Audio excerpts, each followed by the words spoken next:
여러분 아마 3월이 되면 3월이 되었을 때 여러분 가장 먼저 생각나는 게 혹시 있을까요? 3월이 되면? 벚꽃! 벚꽃. 누구랑 가시려고요? 주로 혼자 가. 저 혼자 가시네. 네, 죄송합니다. 알면서 물어봤네요, 제가 또. 자, 3월이 되면 어쩔 수 없이 우리가 1일부터 시작할 수밖에 없죠. 내가 원한다고 3월 3일부터, 내가 원한다고 3월 4일부터 이렇게 시작할 수 없는데 우리는 늘 1일부터 시작하게 됩니다. 그리고 우리나라의 3월 1일은 특별히 빨간 날이죠. 그래서 계약을 할 때도 3월 1일이 아니라 3월 2일 또는 3일 날 이렇게 계약을 하게 되는데 아마 여러분이 그런 얘기를 많이 들어봤을 거예요. 역사를 잊은 민족에게는 뭐가 없다. 뭐가 없을까요? 미래가 없다. 그런데 사실 이 말이 굉장히 슬픈 얘기죠. 역사를 잊은 민족에게는 미래가 없다. 그런데 여기서 말하는 역사가 굉장히 남들이 우러러보는 뭔가 우리나라만이 가지고 있는 특별한 예전에 뭔가 화려했던 그러한 기억들이라기보다는 사실 이 역사를 잊은 민족에게는 미래는 없다. 여기서 말하는 역사는 사실은 조금 슬픈 우리가 이전의 과거들을 잊지 말라는 이야기입니다. 특별히 우리나라에는 그런 시간이 또 일제강점기가 있었기 때문에 또 3.1절이 지날 때마다 매스컴에서 많이 말을 하죠. 역사를 잊어서는 안 된다. 이스라엘 역사에서도 잊지 말아야 하는 그리고 잊을 수 없는 시간들이 있습니다. 물론 많은 사건들이 있겠지만 특별히 이스라엘의 역사에서 잊지 말아야 하는 그 기간은 포로기라고 합니다. 포로기. 포로였던 시간들을 기억하라라고 말합니다. 특별히 오늘 우리가 살고 있는 2023년 그 이전에 기원전 586년 아주 옛날이죠. 이 오랜 시간 전에 바벨론의 느부갓네살 왕은 이스라엘을 쳐들어옵니다. 그리고 이 남유다는 아무런 반응도 하지 못하고 완전히 무너지게 됩니다. 그런데 그냥 무너지는 것이 아니라 하나님을 예배했던 성전이 무너지고 그리고 영원할 것 같았던 그들의 다윗 왕조, 그 왕조 또한 무너지게 됩니다. 그런데 성전이 무너지고 우리의 집을 잃고 우리의 나라 이름이 빼앗긴 걸 넘어서서 이제 그들은 바벨론의 포로로 끌려가게 됩니다. 이제 그들에게 남겨진 것은 그들의 땅도 그들이 예배했던 성전도 그들이 살았던 집도 아닙니다. 이제 그들에게 남겨진 것은 포로라는 신분밖에 없습니다. 이스라엘 백성들에게는 너무나 충격적인 일이었습니다. 왜일까요? 그들은 이렇게 묻습니다. 하나님 정말 살아계십니까? 하나님 우리와 함께 하시겠다라고 말씀하셨는데 그 약속을 하나님 깨신 것입니까? 우리와 함께 하시겠다라고 하나님 우리 가운데 말씀하셨잖아요. 그런데 그들에게 남겨진 것이 아무것도 없습니다. 사실 약속을 깬 것은 하나님이 아니라 이스라엘 백성입니다. 하나님은 여전히 그들과 함께 하시지만 그리고 그들이 범죄할 때마다 선지자들을 보내셔서 얘들아 그건 잘못된 일이야. 돌아와야 돼. 계속해서 말씀하셨지만 돌아오지 않은 것은 바로 이스라엘 백성들입니다. 그래서 하나님은 결국 그들을 벌하셨습니다. 분명하게 벌하셨습니다. 그런데 그들을 완전히 버리지는 않았습니다. 그들이 잘못했을 때 돌아오라고 말씀하셨고 돌아오지 않았을 때 벌을 내리셨지만 그들을 완전히 버리시지는 않았습니다.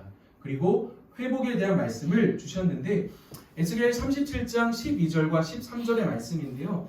우리 12절 말씀을 한번 같이 읽어보겠습니다. 자, 시작. 그러므로 너는 대언하여 그들에게 이르기를 주 여호와께서 이같이 말씀하시기를 내 백성들아 내가 너희 무덤을 열고 너희로 거기에서 나오게 하고 이스라엘 땅으로 들어가게 하리라. 자, 그리고 13절 말씀은 제가 한번 읽어볼게요. 내 백성들아 내가 너희 무덤을 열고 너희로 거기에서 나오게 한즉 너희는 내가 여호와인 줄을 알리라. 12절 말씀을 다시 한번 보여주실래요? 자, 이 말씀은 바로 이것이죠. 내 백성들아 내가 너희 죽을 수밖에 없는 이스라엘 백성들을 포기하지 않았다. 너희가 정말 무덤에 갇혀서 나올 수 없는 것 같은 그런 시간을 보내지만 내가 너희를 여전히 사랑하고 내가 너희를 그곳에서 건져내어서 너희가 이전에 있었던 이스라엘 땅으로 내가 하나님께서 반드시 들어가게 할 것이라고 말씀하셨습니다. 그리고 시간이 흘러서 이제 BC 538년에 이르러서는 남유다를 멸망시켰던 바벨론 또한 바사라는 더 큰 나라에 의해서 멸망당하게 됩니다. 그런데 놀라운 것은 그 바사왕 고레스가 이스라엘에게 어떤 명령을 내리게 됩니다. 바로 너희가 이전에는 포로로 살았지만 너희는 다시 너희가 살던 땅으로 돌아가서 무너진 하나님의 성전을 세우라고 합니다. 좀 의아한 것은 이 고레스는 우리가 잘 아는 것처럼 다윗이나 솔로몬처럼 이스라엘의 왕이 아닙니다. 그런데 그런 왕이 포로로 살고 있던 이스라엘 백성들에게 말합니다. 너희는 돌아가서 무너진 여호와의 성전을 다시 쌓으라. 과연 고레스가 하나님을 제대로 믿어서일까요? 아니면 고레스가 이전에 하나님에 대한 관심이 많았고 뭔가 성경을 보면서 하나님은 정말 대단하신 분이다. 그들의 백성을 내가 포로로 데리고 있어서는 안 되겠다. 그러한 것이 아니라 성경의 말씀을 보면 이렇게 기록되어 있습니다. 하나님께서 자신이 하신 말씀을 이루게 하시려고 그의 마음을 움직이게 하셨다라는 것입니다. 내가 반드시 너희를 무덤에서 끌어내어서 지금은 너희가 포로로 살고 있지만 이스라엘 백성들아 나는 너희를 포기하지 않았어. 내가 너희를 끌어내어 다시 이스라엘 땅으로 돌려보내겠다라는 그 말씀, 자신이 하신 말씀을 그 약속을 지키기 위해서 하나님께서 그 바사왕 고레스의 마음을 움직이게 하셨다라고 합니다. 자, 이제 포로로 끌려간 이들이 다시 이스라엘로 예루살렘으로 돌아옵니다. 자, 이렇게 돌아온 것만 본다면 뭔가 하나님의 말씀이 다 이루어진 것처럼 이제 하나님은 여전히 살아계시구나. 하나님은 여전히 나와 함께 하셔서 이제 우리는 더 이상 포로가 아니라 이전과 같이 살 수 있어. 뭔가 기대와 소망을 가지고 시작합니다. 그런데 기대와 희망이 사라지는 데는 오랜 시간이 걸리지 않았습니다. 하나님께서 그들을 보내시면서 말씀하신 게 있습니다.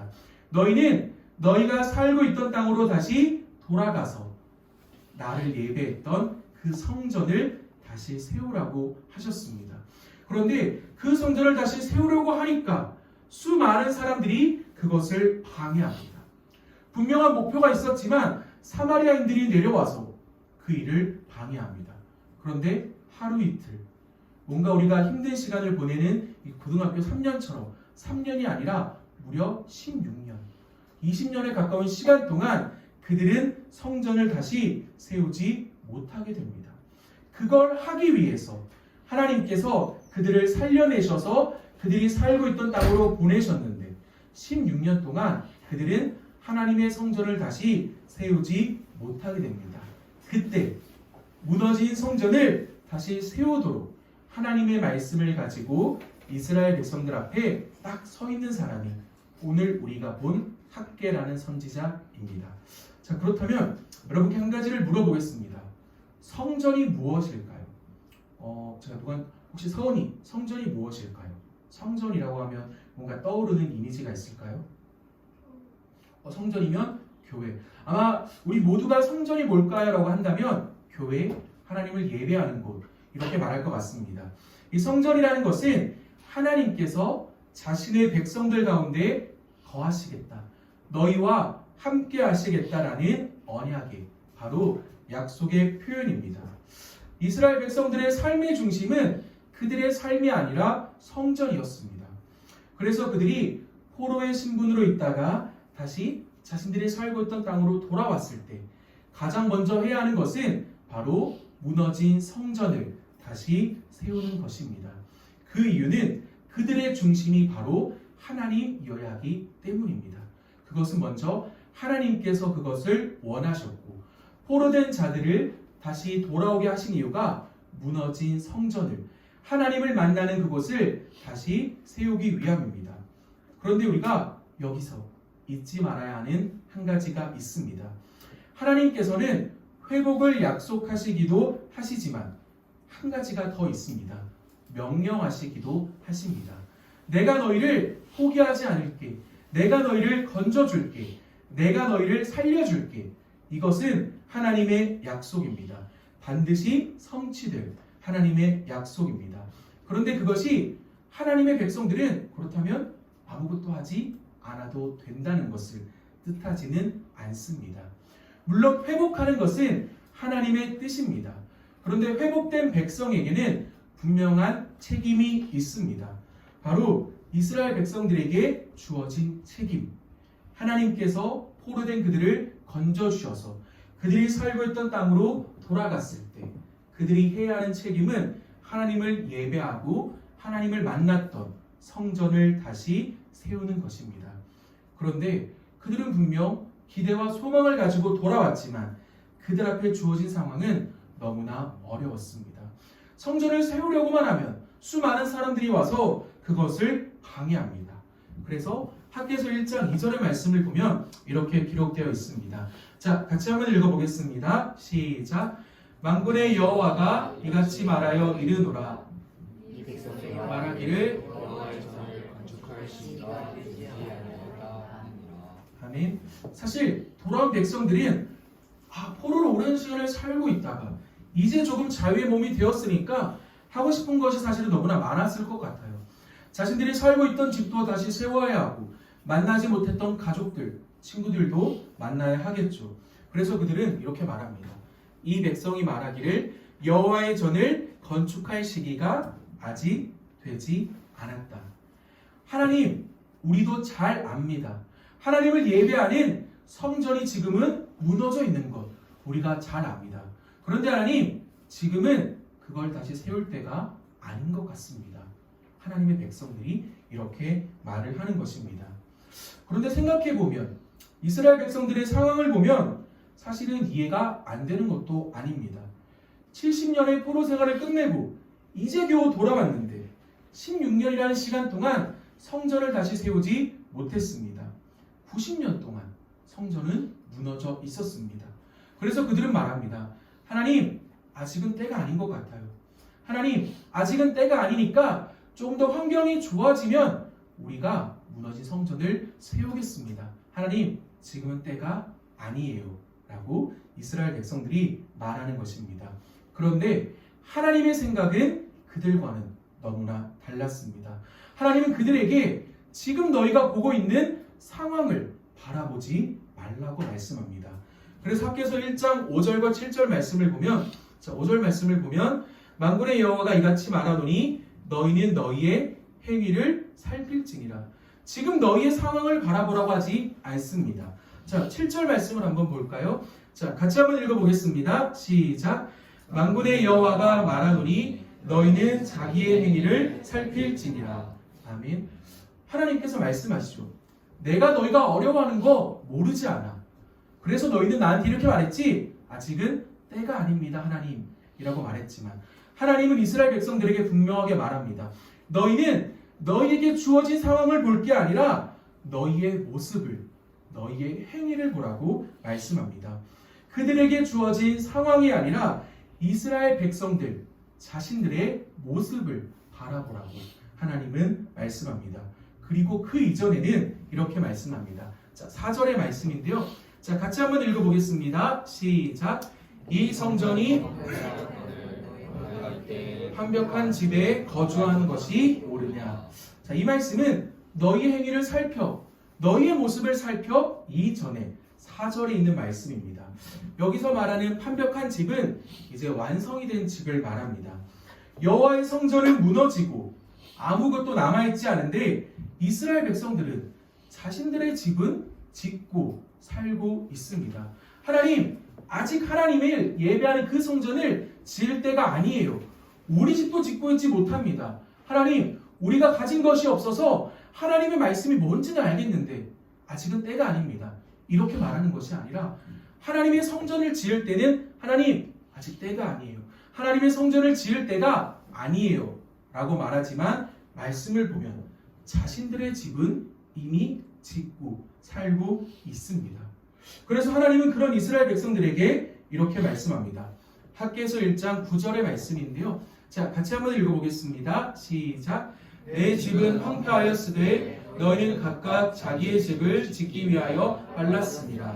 아멘. 자, 하나님의 성전은 황폐했다. 아무것도 남아있지 않은데 하나님은 이스라엘 백성들에게 이렇게 말씀하십니다. 너희는 너희의 집은 그렇게 빨리 지으면서 왜 나를 만나는, 나를 예배하는 성전을 지으라는 나의 명령은 왜 듣지 않니? 지금 이것이 맞아. 이것이 맞는 거냐? 라고 하나님께서 이스라엘 백성들에게 묻는 것입니다. 그런 상황에서 말씀하십니다. 너희의 행위를 살필지니라. 잘못되었다라는 것입니다. 하나님께서 포로된 그들을 다시 돌아오게 하신 것에는 분명한 이유가 있습니다. 바로 무너진 성전을, 하나님을 만나는 그 성전을 다시 세우기 위해서 그들을 건져내셨습니다. 그런데 이스라엘 백성들은 자신들의 눈앞에 놓여져 있는 상황이 어렵다라는 이유로 하나님, 아직은 때가 아닙니다. 자신들에게 주어진 그 사명을, 하나님의 말씀을 거부하고 있는 것입니다. 이것이 무엇을 뜻하냐 하면 우선권이 잘못된 것입니다. 순서가 잘못된 것입니다. 하나님을 인정하지 않는 것이고 하나님을 하나님으로 대하지 않는 것입니다. 하나님을 하나님으로 대한다면 성전을 먼저 짓고 그 이후에 자신의 집을 지어야 합니다. 그런데 하나님을 하나님으로 대하지 않으니 내 집은 그렇게 빨리 지으면서 하나님의 집, 하나님을 만나는 성전을 지으라는 그 말씀에는 하나님, 아직 때가 아니에요 라고 거부하고 있는 것입니다. 자, 그때 어떤 말씀이 주어집니까? 1장 6절의 말씀입니다. 자, 같이 한번 읽어보겠습니다. 자, 시작.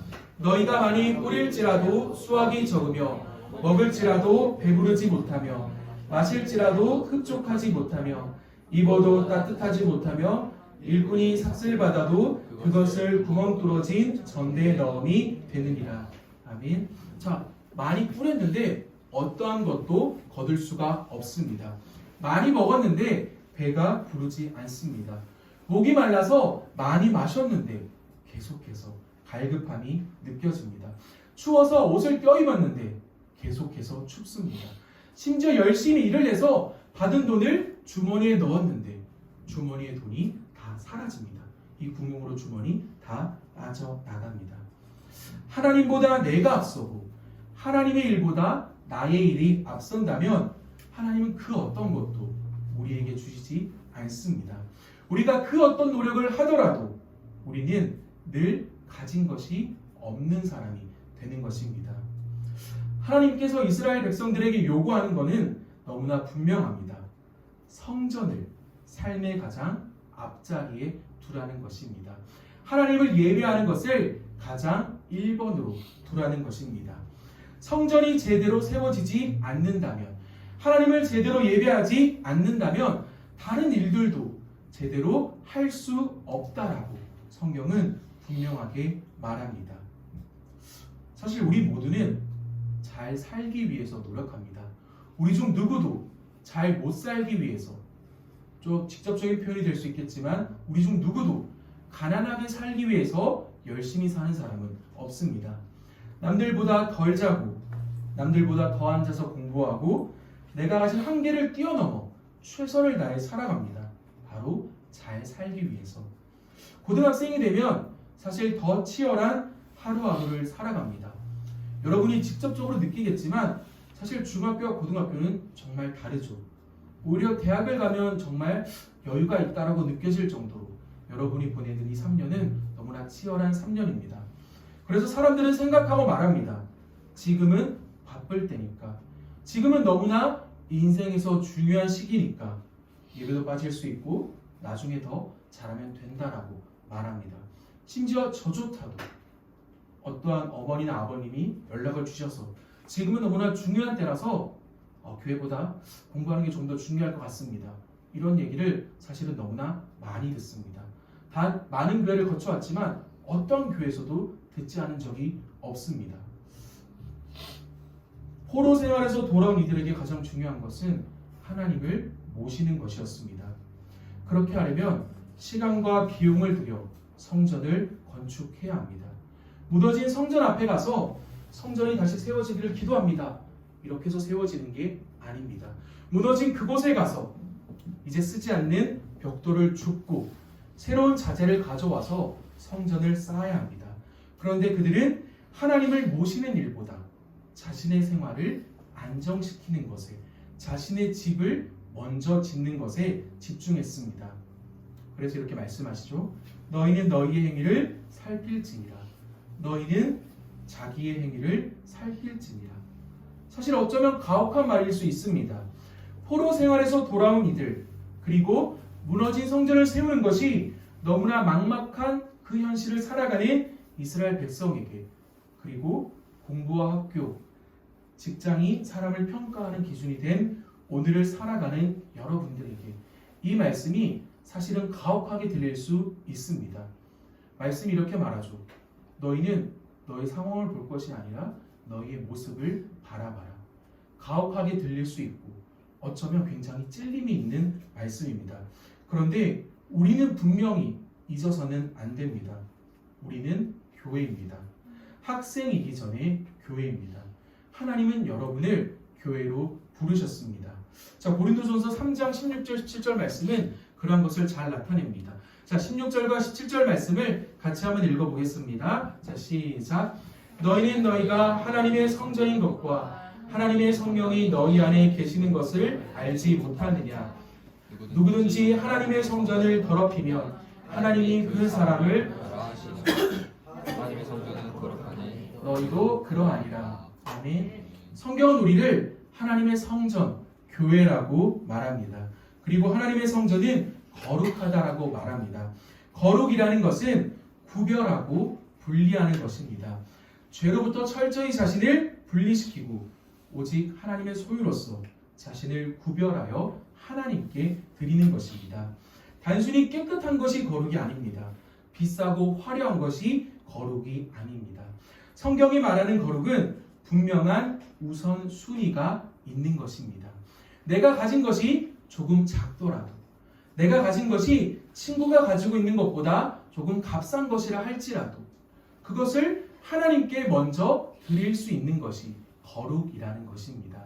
내가 가진 크기가 아니라 내가 하나님께 무엇을 먼저 드릴 수 있는가를 하나님께서는 우리에게 요구하시고 그것을 바라보신다라는 것입니다. 말씀을 정리하도록 하겠습니다. 우리는 상황을 바라보는 것이 아니라 오늘의 말씀처럼 너희는 너희의 행위를 살필지니라. 지금 우리가 어떠한 모습인지를 분명하게 봐야 합니다. 여러분은 교회입니다. 그리고 여러분은 하나님의 성전입니다.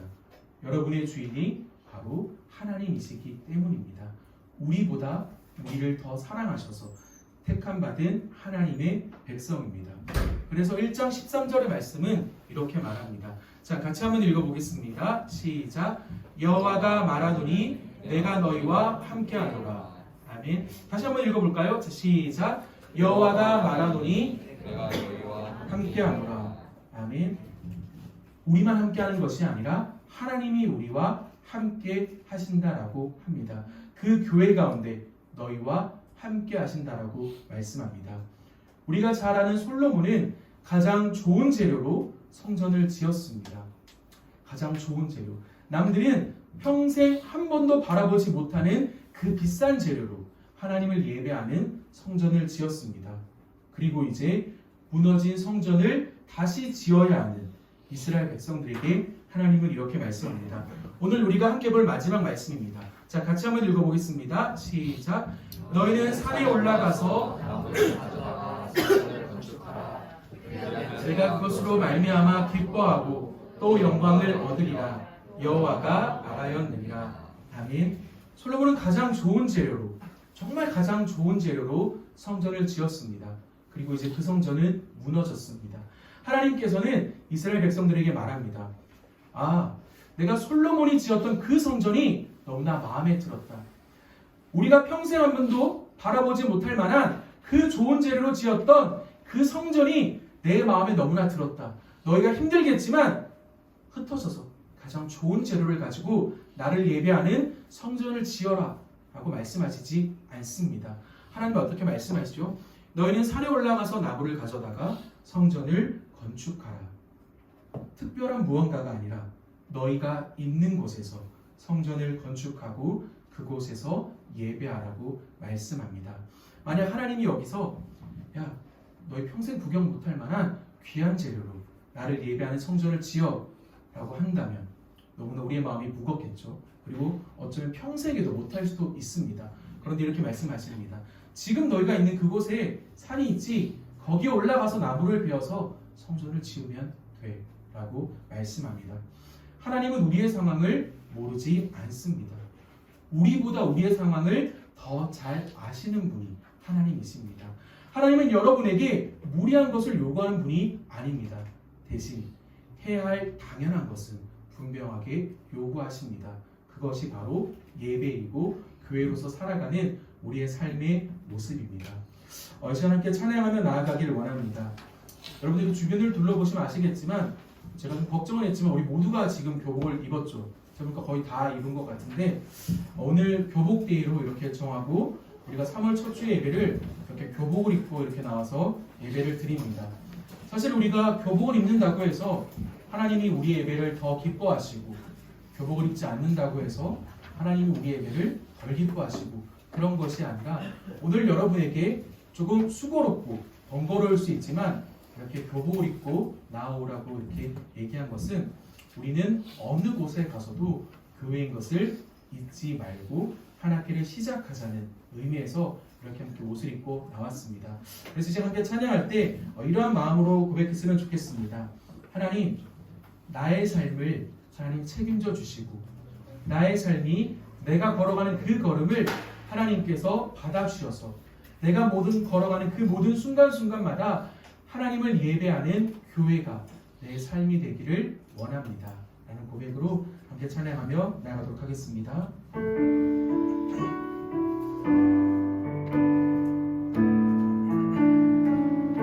우리 함께 고백하겠습니다. 나의 말 받으소서. 오셔서 주님의 처소 삼으소서. 나의 전부이신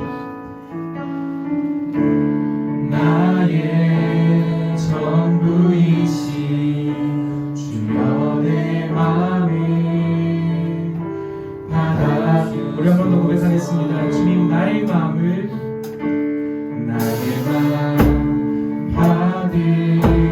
받으소서. 오셔서 주님의 처소 삼으소서. 주님이 나의 전부 되심을 고백합니다. 나의 전부이신 주여 내 말을 받아주소. 나의 마음을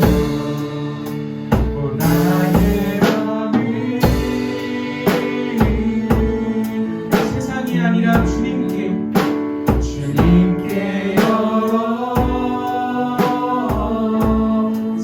열었으니 주여 내게로 오셔서 내 맘에 거하여 주옵소서. 주가 기뻐하니 주의 성전 내게 나의 맘을 오직 주님께 열었으니 주님께 열었으니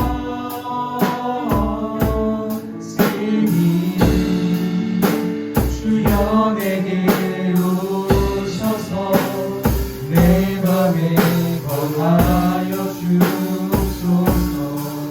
주가 기뻐하는 주의 성전이 주의 성전 되게 하소서. 받으소서. 오셔서 주님의 처소를 오셔서 주님의 처소 삼으소서.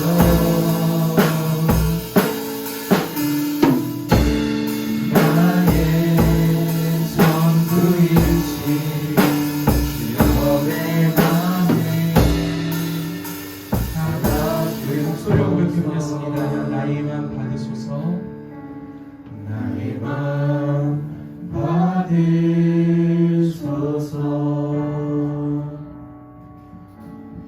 오셔서 주님의 처소 삼으소서.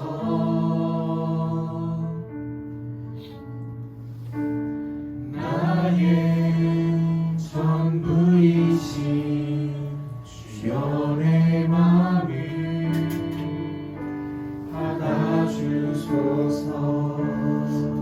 기도하며 나아가기를 원합니다.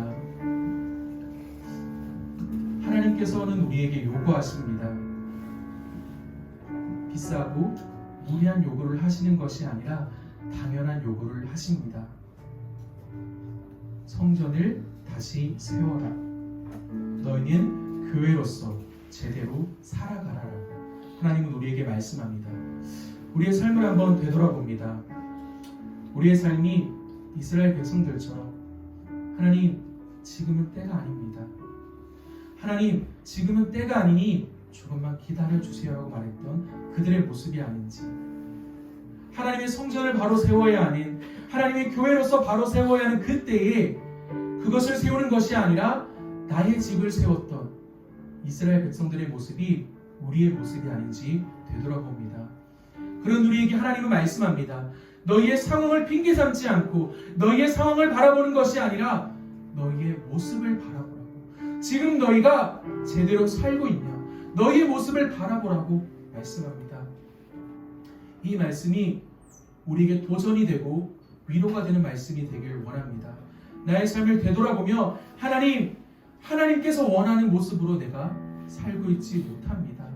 하나님보다 내가 앞섰고 하나님의 집을 짓는 것보다, 하나님의 집을 바르게 세워가는 것보다 나의 집을 세워가는 것, 나의 계획을 이루어가는 것에 내가 먼저 나아갔습니다. 하나님, 이 죄인 용서하여 주옵소서. 하나님께로 돌아가기를 원합니다. 상황을 핑계 잡는 것이 아니라 어려운 상황일수록 더욱더 하나님을 붙잡고 나를 구원하신 하나님, 그 하나님을 만나기를 원하고 그 하나님의 교회로서 하나님 바르게 살아갈 수 있도록 나의 삶을 하나님 붙잡아 주시옵소서. 하나님, 그러한 삶을 살아가지 못한다면 다시 한번 나의 삶 가운데 하나님 찾아봐 주셔서 나의 삶을 책임져 주신 하나님, 하나님이 원하는 삶으로, 하나님이 원하는 교회로 내 삶이 바르게 세워져 갈 수 있도록 하나님 나를 붙잡아 주시옵소서. 이렇게 하면 주여 한번 부르짖고 간절히 기도하도록 하겠습니다. 함께 기도하겠습니다. 주여, 하나님 오늘 우리가 말씀과 우리 겸손하게 나아갈 수 있게 하심에 너무나 감사합니다. 하나님, 우리의 집을 먼저 세웠습니다. 우리의 것을 먼저 숨겼습니다. 하나님이 원하는 모습이 아니라, 하나님이 말씀하시는 그 모습이 아니라 내가 원하는 모습으로, 내가 세워가고 나는 그 모습으로 나의 삶을 살아왔습니다. 하나님, 우리의 삶을 회개합니다. 이 죄인된 우리의 삶을 다시 한번 내어놓고 하나님께 나아갑니다. 하나님, 우리가 잘못 살았습니다. 하나님이 원하는 모습으로 살아가지 못했습니다. 하나님께서 원하는 것은 화려한 것이나 뛰어난 것이 아니라 그저 진실된 마음으로, 겸손한 마음으로 하나님이 원하는 모습으로 나아가기를 원하는 것인데, 하나님, 우리가 그 삶을 제대로 살아내지 못했습니다. 하나님, 용서하여 주시고, 하나님, 우리가 정말 하나님의 교회로서, 하나님의 성전을 바로 세워가야 하는 하나님의 교회로서 하나님, 우리가 정말 제대로 살아가기를 원합니다. 하나님, 때로 수많은 어려운 때에 그것을 주저할 때가 있습니다. 그것을 망설일 때가 있습니다. 하나님, 그러나 우리 가운데 찾아오셔서 우리의 푸신 마음을, 우리의 주저하는 마음들 하나님 붙잡아 주셔서 정말 하나님께 원하는 모습으로 그 교회로 바로 세워져 갈 수 있도록 하나님 우리의 마음을 만져주시고 정말 그리고 하시는 추억으로 교회를 바르게 세워져 갈 수 있도록 우리 모두 가운데 함께하여 주시고 온전히 도와여 주시옵소서. 하나님 아버지, 너무나 감사합니다. 이렇게 오늘도 하나님의 말씀 앞에 겸손하게 나올 수 있게 하심에 너무나 감사합니다. 하나님, 우리가 살아가야 하는 모습은 교회입니다. 하나님이 원하는 모습은 화려하거나 뛰어난 것이 아니라 그저 하나님의 말씀대로 살아가기를 원하는 진실된 마음을 담은 교회인 줄 압니다. 하나님, 우리가 그러한 교회로 바로 세워지기를 원합니다. 우리 앞에 놓여져 있는 상황이 결코 쉽지 않습니다. 하나님의 교회로 나아오는데 또 세워지는데 망설이게 하는 것들, 주저하게 하는 것들이 있다면 하나님 모두 물리쳐 주시고 온전히 하나님의 말씀대로 살아가기를 원하고 결단하는 우리 가운데 함께하여 주셔서 정말 진실된 마음으로 하나님의 교회를 기쁘게 세워가며 하나님의 교회로 살아가는 것이 너무나 기쁜 것임을 고백하는 하나님의 자녀의 백성의 삶이 될 수 있도록 우리 가운데 함께하여 주시옵소서. 우리 함께 하시는 예수님의 이름으로 간절히 기도드립니다.